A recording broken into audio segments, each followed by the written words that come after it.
Saludos, amigos y amigas de La Respuesta. Este domingo es un domingo muy especial. En el pueblo nuestro es el último domingo de mayo el que se reserva para rendir tributo a la Madre. Un día inmenso que todos, propiamente sin excepción, celebramos, tanto los que la conservan vivas, a sus madres, como aquellos que las hemos perdido. Yo digo muchas veces, es el único ser humano capaz de vencer el tiempo y el olvido. No se olvida jamás. Propiamente cuando se pierde, está presente en todos los momentos de la vida del hijo. Cuanto más dramático sea el momento del hijo, cuanto más tormentoso resulte su suerte, ahí estará presente en su conciencia la madre muerta. Aquellos que todavía tienen el premio de tenerla viva, que la atiendan, que la visiten, que la mimen, porque es irrepetible. A todas las madres dominicanas y del mundo, desde La Respuesta, yo le envío este mensaje, porque siempre he tenido la madre como la más alta representación del amor. Este es su día y hagamos del mismo provecho los vivos, las vivas, para recibir el homenaje de los hijos, del esposo, de todos. Como dije, quienes la hemos perdido, un recuerdo más intenso en su día. Bien, el programa pasado resultó para mí sorprendente. En los 31 años del programa La Respuesta, no había tenido una experiencia tan extraña como esta. ¿A qué se debió? Las manifestaciones de solidaridad, de apoyo, de aliento, de estímulo que durante la semana recibí, no solo de mis amigos, lo cual es natural, sino de personas desconocidas. A los lugares donde pude ir en la semana, que fueron muchos, incluyendo el interior, me sorprendía ver y sentir el calor y la solidaridad de mucha gente. Me produjo un extraño y contradictorio estado de ánimo. Alegría por la gratitud natural que me engendraba esa solidaridad tan generalizada, tan activa, tan viva, y al mismo tiempo cierta grima, cierto pesar. Ustedes dirían, bueno, ¿y cómo usted pudo experimentar alegría y pesar a la vez? Interesante la pregunta. Sí, El pesar y la grima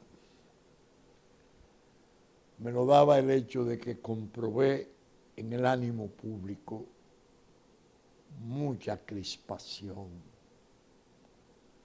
una ira contenida,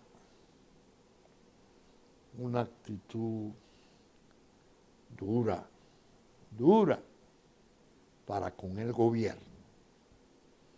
Porque el programa, me decía un buen amigo, se hizo viral por una expresión que yo utilicé. En un momento dado dije, si me cuquean y quieren pelear, yo sé pelear. Tengo los medios, afortunadamente Dios me ha conservado la salud, la razón, el discernimiento y el ánimo para combatir. Y previne al gobierno de esto y se lo reitero. Va por mal camino, está muy airado, muy peligroso, tiene elementos y grupos atrevidos, capaces de ofender, capaces de hacer daño, y ese es un camino muy malo, porque van a tener respuesta. Hasta ahora han disfrutado de una especie de paz desarmada, ni siquiera paz armada, porque la oposición no le ha hecho resistencia intensa como es debido. Y eso quizás ha contribuido para que ellos se exacerben y entiendan que pueden incluso llegar al abuso sin tener respuesta. Y la van a tener. La van a tener peligrosamente. Porque el ánimo público que yo sentí es muy hostil, muy hostil. Hay una especie de actitud. Bueno, la expresión que más capté era la cuestión de pelear. Era como si le produjera regocijo saber que un gladiador, un peleador, que mantenía un perfil tranquilo, apacible, conciliatorio, de repente decía que iba a pelear. Como si ganaran una especie de abogado fogoso, que es la fama que durante décadas, durante 50 años, se pudo labrar el productor de la respuesta en medio de todos los conflictos políticos, social, agrarios, y todas las circunstancias nacionales que no han sido fáciles. De manera que experimenté ese estado de ánimo contradictorio, de alegría y grima. Me dio grima. ¿Qué ocurrió realmente? Pasaron los días, yo seguí oyendo porque no sigo a la jauría ni a las abejas de piedra que lanzaron contra mí y mi familia desde los centros de poder, desde Palacio, sino que me cuentan amigos que son los que realmente están atentos a las redes y los que leen los periódicos y las columnillas, toda esa cloaca de amarillismo que hay, que casi ya es un quebranto de la nación. La nación ha ido perdiendo representación en la comunicación social. Quedan, claro está, excepciones importantes, pero en general, si hay una desgracia a lamentar en el país, además del fracaso del sistema de partidos políticos, el fracaso de la corrupción, la seguridad pública, todo el desastre uno de los peores es el enflaquecimiento desastroso de la comunicación social. En gran modo esas conductas del gobierno y esa soberbia se origina en que no tiene censura. Se publican cosas muchas veces conforme a lo que le llega de la presidencia. Y se hace circular un batallón de agentes de fango. La versión que da el gobierno. Falta el periodismo crítico, una sociedad como la nuestra que lo ha sabido tener. El máximo, nuestro mártir, Orlando Martínez, Gregorio García Castro, y en otro plano conservador, pero inmensamente certero, Germán Emilio Ornes,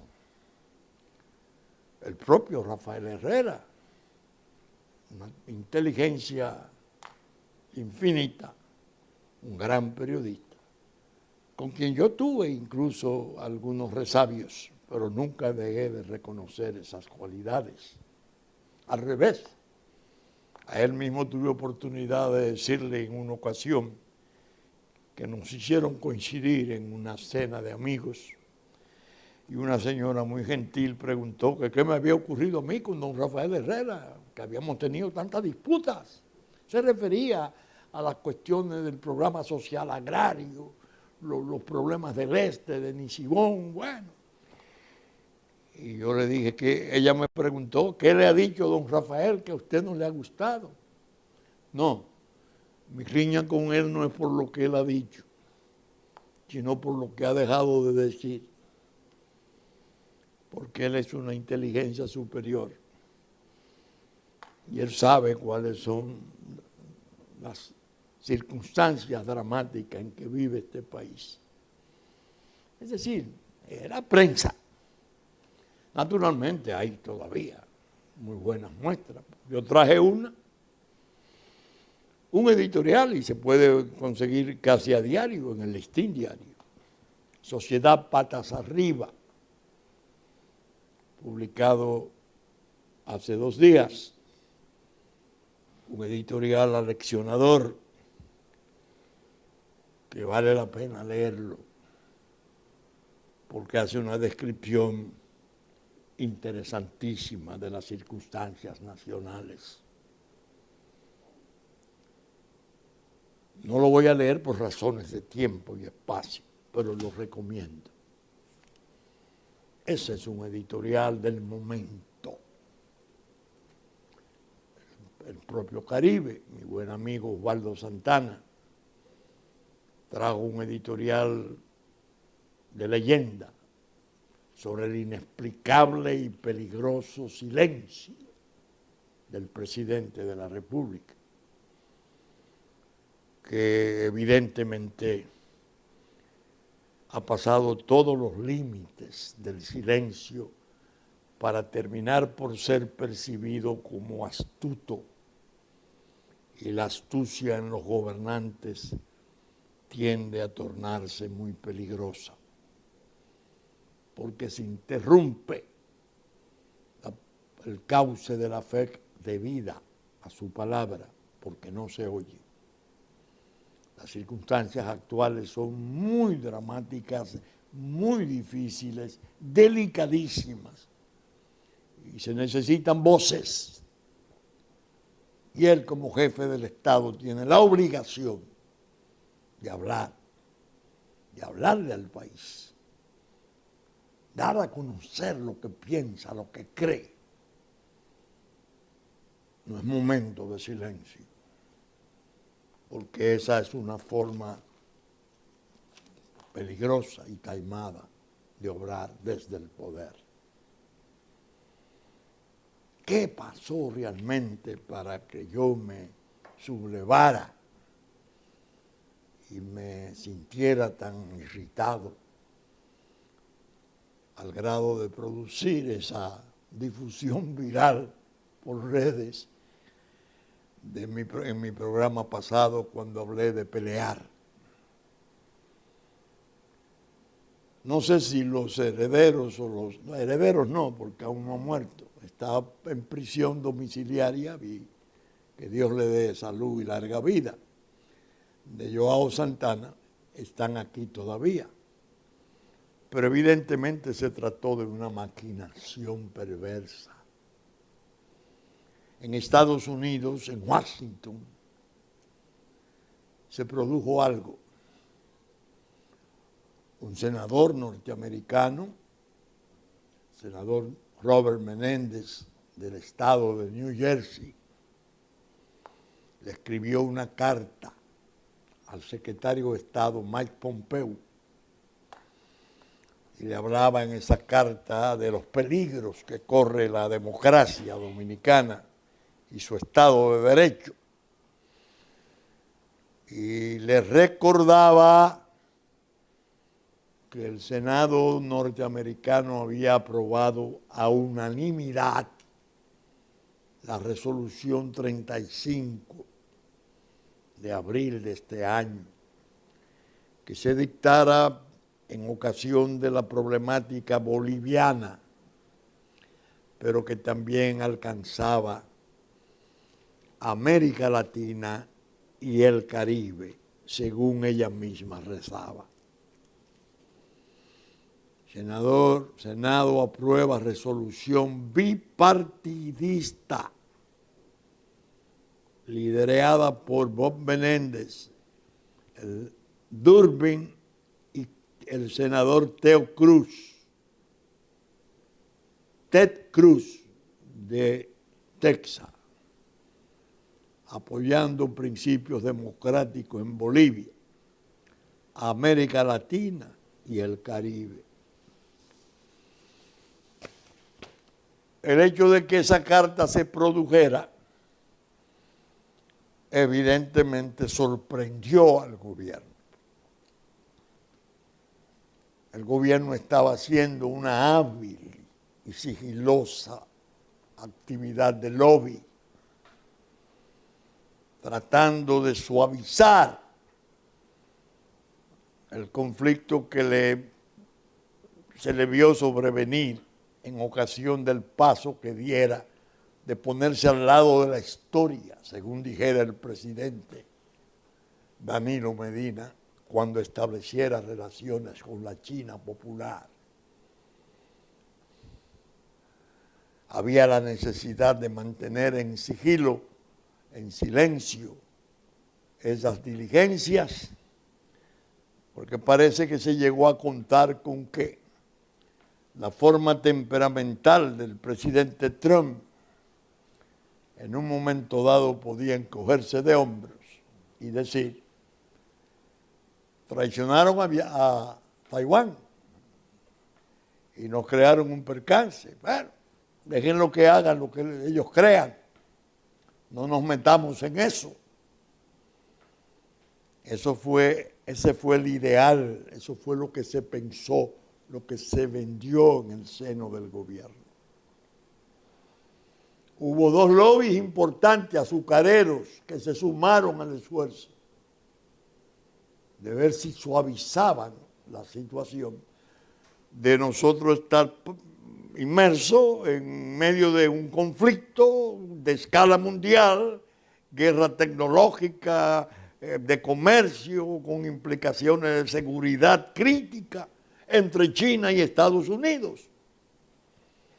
En el vientre mismo de Estados Unidos, en el Caribe, con el entusiasmo chino de entender que es la principal economía y que esta será su base para entrar a América Latina, para los desarrollos del Caribe y el norte de América del Sur.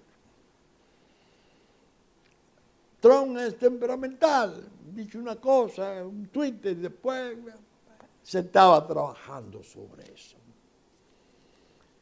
¿Qué constituyó la comunicación de Robert Menéndez? De esa resolución que apadrinaran Menéndez, Durbin y Cruz, que fuera aprobada por unanimidad como resolución 35. ¿Qué lo perturbó? que se oficializaba la posición norteamericana de poder a poder. En el fondo, cuando se lee la carta de Menéndez, es una especie de emplazamiento al Ejecutivo, al cual corresponde el Departamento de Estado que maneja las relaciones exteriores de Estados Unidos. ¿Qué están ustedes haciendo? Termina la carta incluso con aquella expresión: espero su respuesta.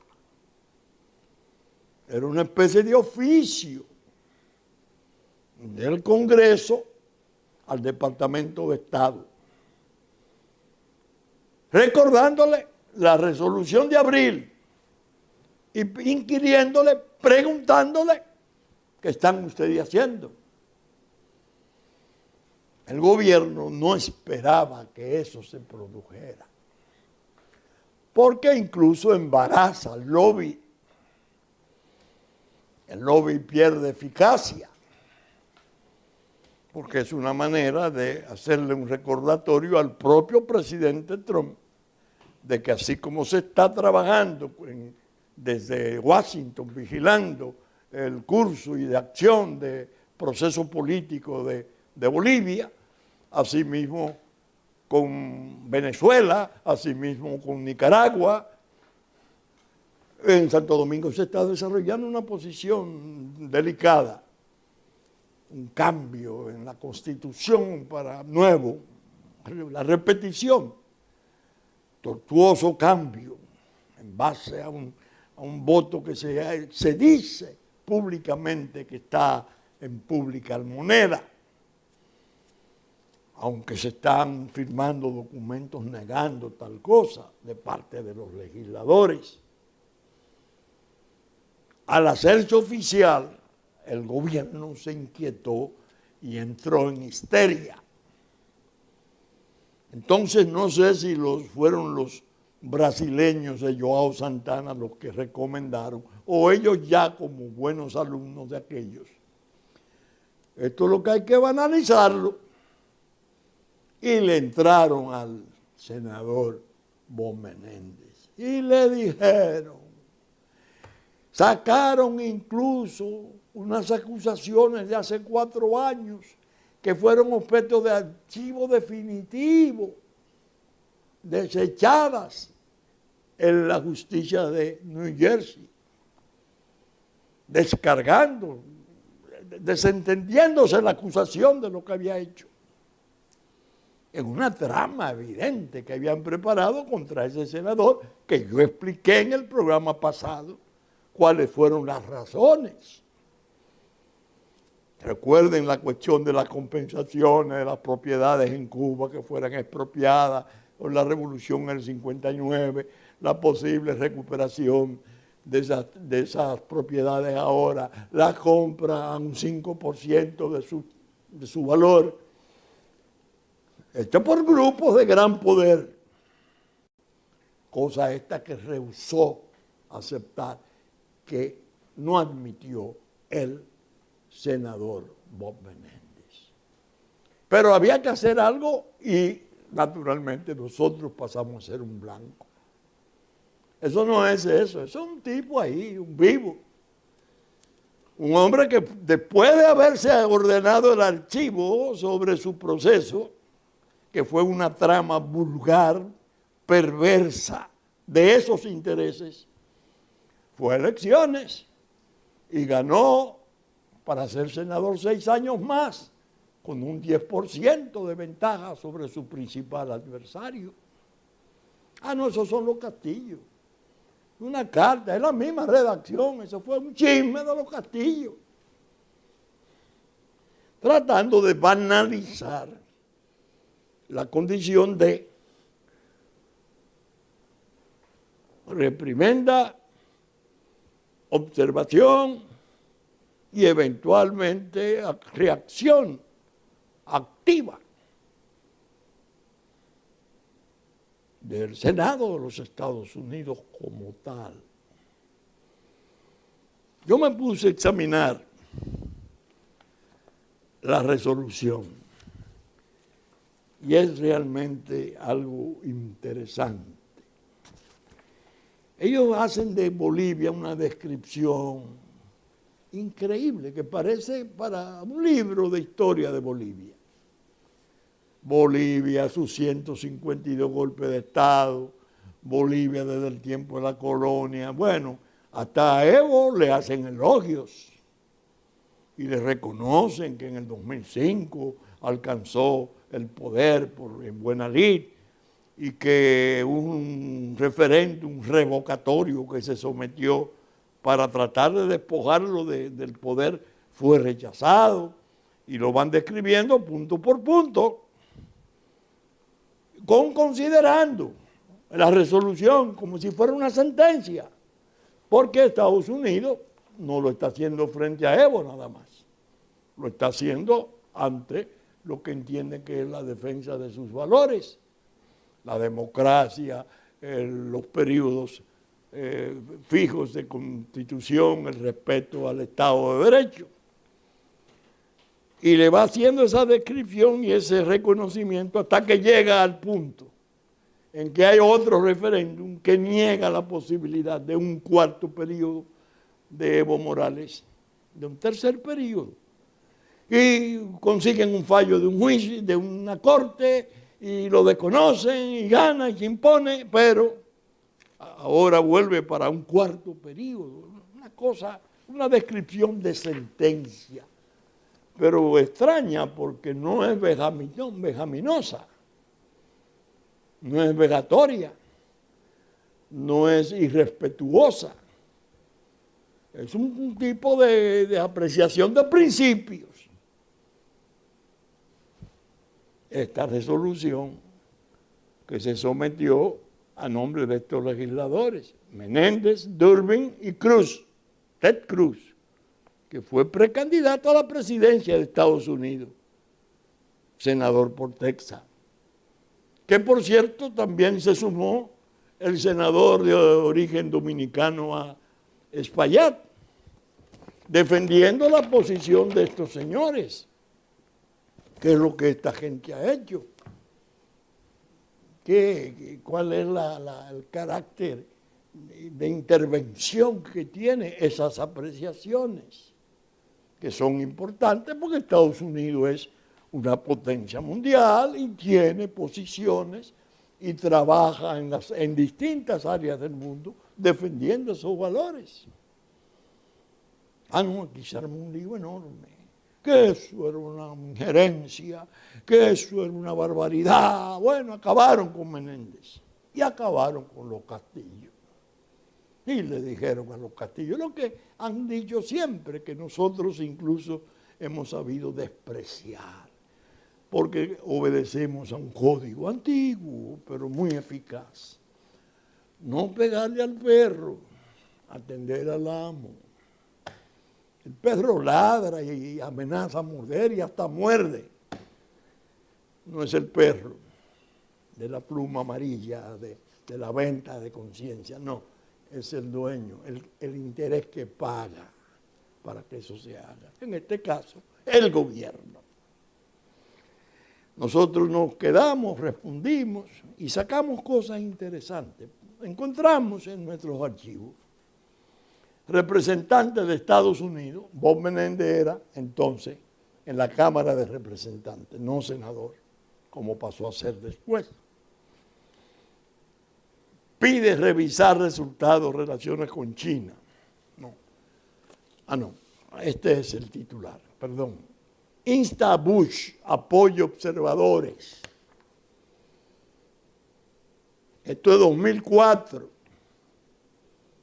Bob Menéndez instaba al presidente Bush a apoyar al Centro Carter y a dos entidades más que tenían la misión de observar. Dice, en una correspondencia enviada al secretario de Estado del Departamento de Estado, Colin Powell, Menéndez insta al presidente George Bush a jugar su papel de apoyo a los observadores electorales internacionales cuando se denuncian irregularidades y manipulación política durante el proceso, durante el actual proceso electoral. Se refería a las elecciones del 2004, cuando intentaba permanecer en el poder Hipólito Mejía, después de haber modificado la Constitución en aquellas penosas circunstancias que fueron exhibidas y probadas. Entonces escribía Bob Menéndez a Powell, el general de origen jamaiquino, un hombre importantísimo. Y de ahí fue que vino una revisión revocatoria de la línea de apoyo indiferente que la administración norteamericana mantenía frente a los desmanes de Mejía y su grupo por permanecer en el poder.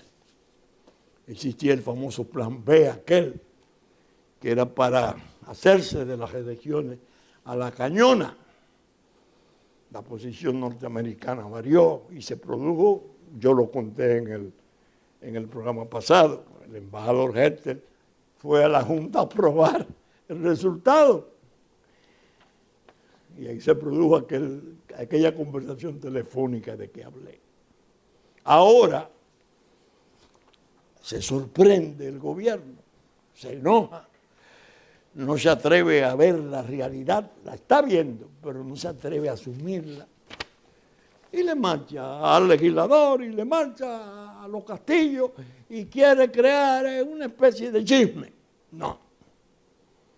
Es una posición norteamericana que desde hace muchas semanas, yo he estado muchos meses, ya algunos años, diciendo desde aquí, atiendan eso, que tiene sus peligros, diciéndoselo al propio gobierno. No desafíen eso. Ustedes no están en condiciones de hacerlo. Ya aquella gente tiene material acumulado frente a ustedes para hacerle la vida imposible si se rebelan. Ah, caramba, no, eso Menéndez, no. Representante de Estados Unidos pide revisar resultados de relaciones con China. Última muestra. David Buckingham, de la OPIC, se reunió con el presidente.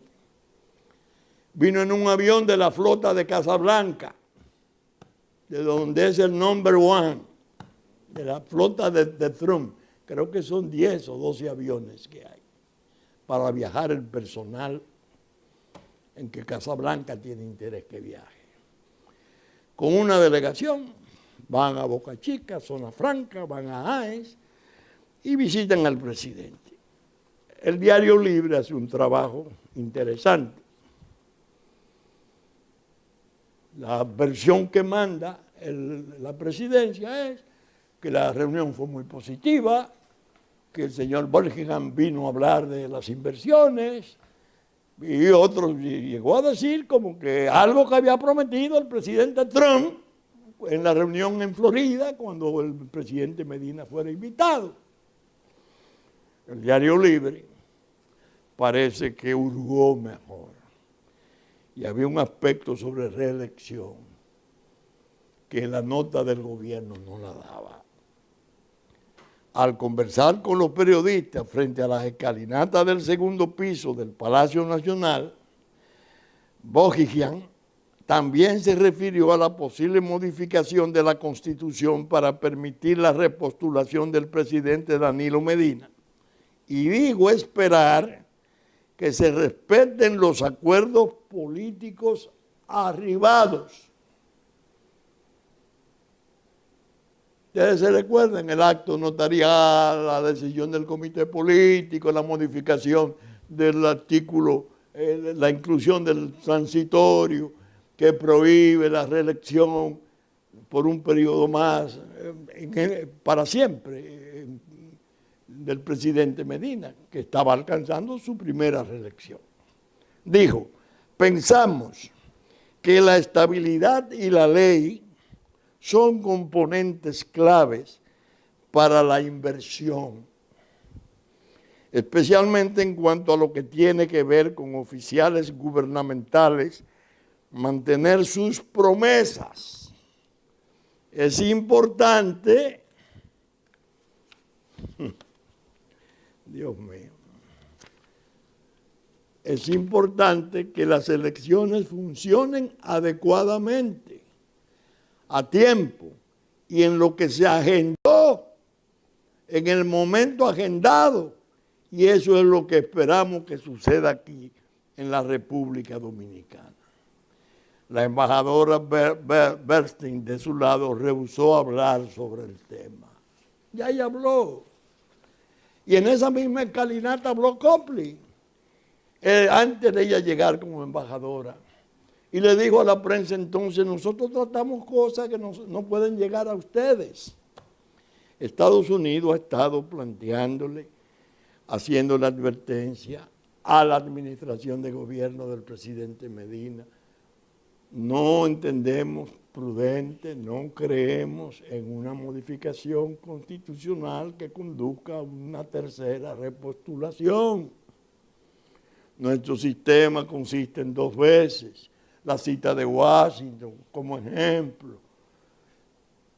Han ido haciendo advertencias desde el propio Departamento de Estado, distintas. Esta es la del dinero. OPI. Todas las inversiones, todo lo que pueda venir de Estados Unidos pasa por esa oficina gubernamental que tiene una relación con los negocios de Estados Unidos. ¿Qué le están diciendo? Señor, tengan cuidado. Si ustedes desordenan el país, si ustedes establecen un desorden institucional, nosotros no respondemos de inversiones aquí. ¿Qué digo la señora representante de Estados Unidos cuando pidió resultados, de revisar los resultados de las relaciones con China? ¿Qué dijo esa señora en la reunión de la seguridad del Caribe? Estados Unidos advierte Caribe sobre influencia china y rusa. Dijo esa señora Kimberly Breyer, secretaria adjunta para Asuntos del Hemisferio Occidental, entre otras cosas. En el Caribe hay al menos 9 de los llamados institutos Confucio que difunden la propaganda del Partido Comunista Chino en toda la región. Esto es incompatible con el profundo legado democrático de la región y el respeto a la libre expresión. La presencia de Rusia en el Caribe también es ahora más fuerte que en cualquier otro momento desde el final de la Guerra Fría.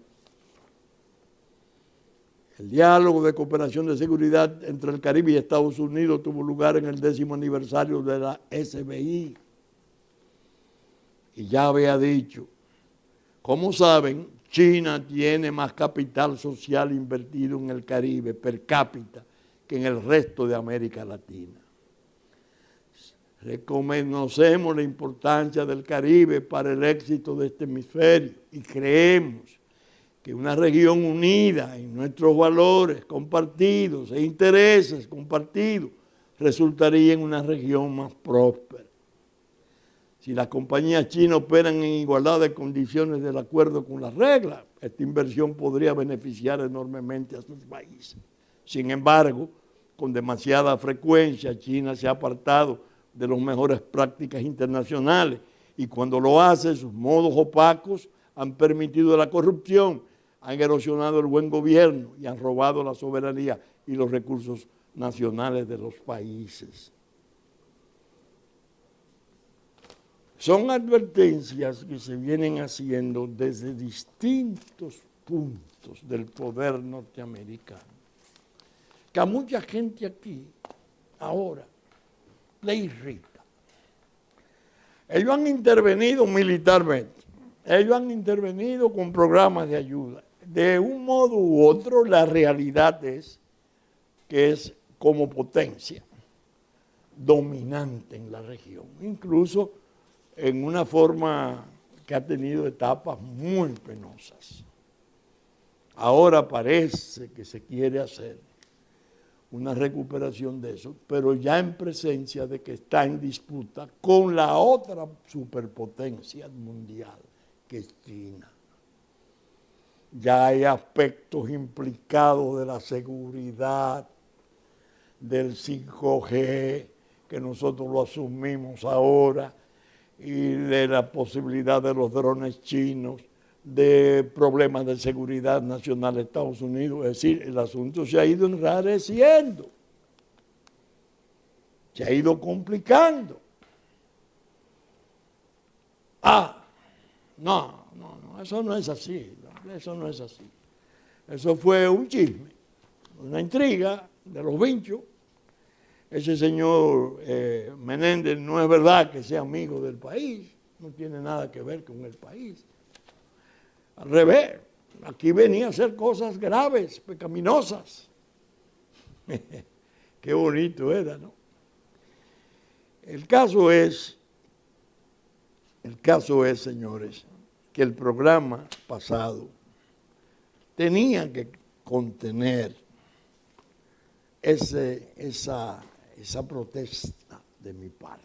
Hoy la he querido llevar con más serenidad, más documentada, para ir explicando a qué nos exponen los grupos iracundos, intolerantes, que andan buscando volver a estuprar la Constitución para rehusarse a cumplir su mandato.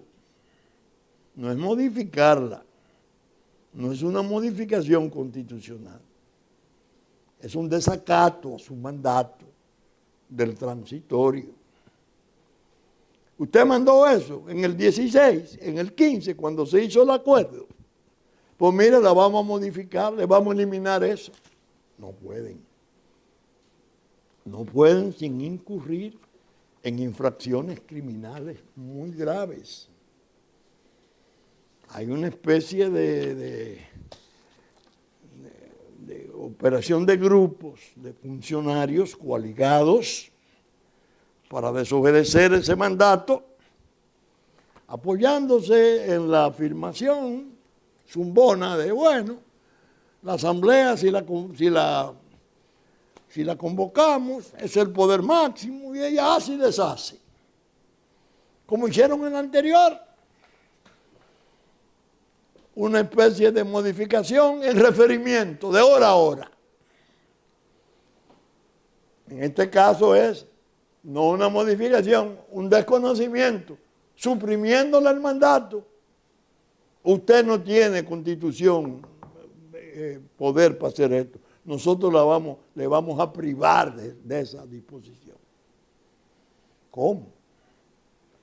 El asunto es muy serio. Ahora bien, yo aproveché la semana para pensar sobre unos aspectos que están ligados a la ignorancia, y más que a la ignorancia, a la perversidad de grupos de la política que pretenden, con una ignorancia, como digo, perversa, desconocer la realidad de la naturaleza de los hechos políticos que nos están circundando. Señores, yo voy a hacer este breve relato para que ustedes vean de dónde surge mi crispación ante la ira contenida de la población. En Panamá hubo un médico importante, Hugo Espadafora, que se fue a la guerrilla, que peleó en la guerrilla en Nicaragua, que, bueno, una figura, una leyenda. Era muy amigo de Torrijos, enemigo acérrimo de Noriega. Y en una oportunidad Noriega estaba en París y uno de los matarifes que tenía a mando, le dice por teléfono que ya tenían al perro agarrado porque lo habían atrapado en la frontera con Costa Rica. Entonces le pregunta, ¿y qué hacemos con él? Bueno, le responde Noriega, ¿qué es lo que se hace con los perros rabiosos? Haga eso. Entendió la orden. Lo decapitaron. Le sacaron las uñas. Lo castraron. Un desastre. Bueno, un hermano de Hugo Espadafora, abogado, fue para Washington, a la OEA, fue a New York, a la ONU, tocó puertas, buscando que se hiciera justicia. Y un amigo le dice al licenciado, al doctor en Derecho, no médico, el médico era el muerto, mira, aquí hay un senador reaccionario, es un viejito muy reaccionario, Jesse Helm, pero es un hombre decente, es un hombre de escrúpulos. ¿Por qué usted no va y le pide ayuda? El abogado, Espadafora, va a ver al senador Helm, pero lleva las fotos del cuerpo sin la cabeza, porque no apareció la cabeza nunca, de su hermano muerto, las uñas sacadas, la tortura. Helm, que era un ultra reaccionario, fue el hombre que le impuso las sanciones peores a Cuba. Esa es la ley Helm-Burton, era su obra. Se tiene ya como un cavernario. Cuando ve las fotos que le muestra el hermano abogado del médico asesinado, el senador explota y hace un episodio de ira violentísima y dice que es una vergüenza que eso esté ocurriendo en América. Bueno, a partir de ahí los días de Noriega estaban contados.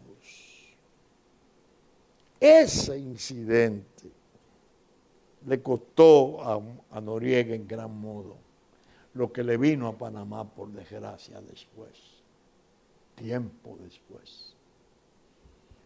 Noriega fue desalojado de todo apoyo que se lo daban porque lo usaban para vínculo con Cuba, vínculo con el narco. No.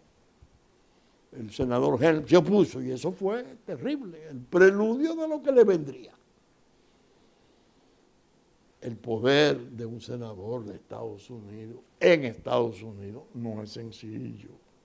Es más, la República Dominicana le debe todavía la existencia a un senador norteamericano, Charles Sumner.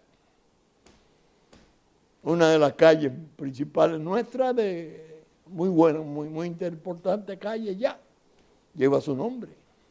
Que debiera decir, no Charles Sumner, no, senador Charles Sumner. Cuando se estaba negociando la República para su entrega a Estados Unidos, un orador formidable, se opuso con un discurso bellísimo y su voto rompió la posibilidad de que nuestro país fuera vendido, entregado. Un senador americano. Entonces, ¿de dónde es que sale este escarceo y esta molestia y este mal humor de este grupo de poder desorientado? Que no quieren admitir que su error mayor fue meterse a establecer las relaciones con China popular, cuyas operaciones todas tienen carácter capitalista hacia afuera, pero están dirigidas por el Partido Comunista Chino. Y no desafiar a Estados Unidos en su vientre, va a venir un tollo. Ah, no. Eso se puede resolver con un lobby bueno. La molestia de que el lobby quedó con los pantalones abajo, porque es un trastorno ahora de poderes.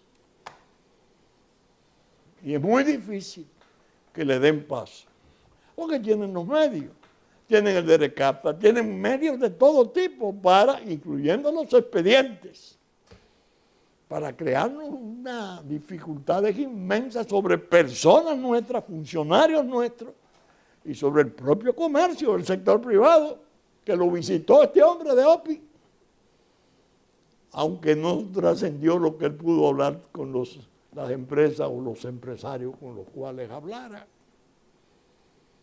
Si los Castillo no andaban intrigando. Su relación con Menéndez es muy buena desde siempre. Tenemos 4 años que no conversamos con él, pero sabemos de su amor a la República Dominicana.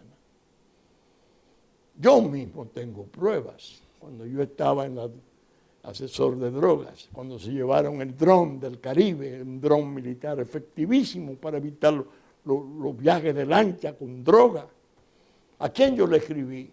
Al senador Menéndez. En 5 días estaba repuesto el radar en el año 10, año 11. Porque él lo consiguió y habló del empeño nuestro y de la necesidad de la protección nuestra, porque estábamos desamparados.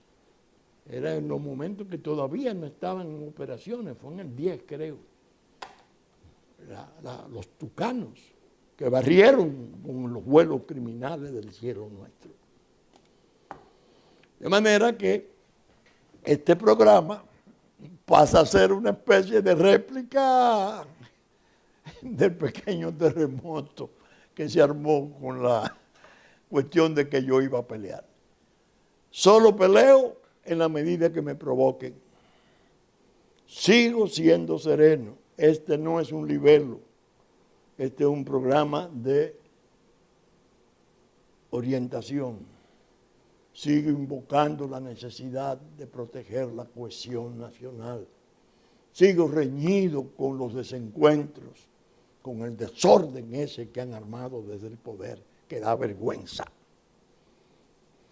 ¿Saben ustedes que estamos saliendo por Supercanal, domingo a las 11 de la mañana en nuestra versión central, que nos anticipó Cinevisión, Canal 19, a las 6 de la mañana del sábado?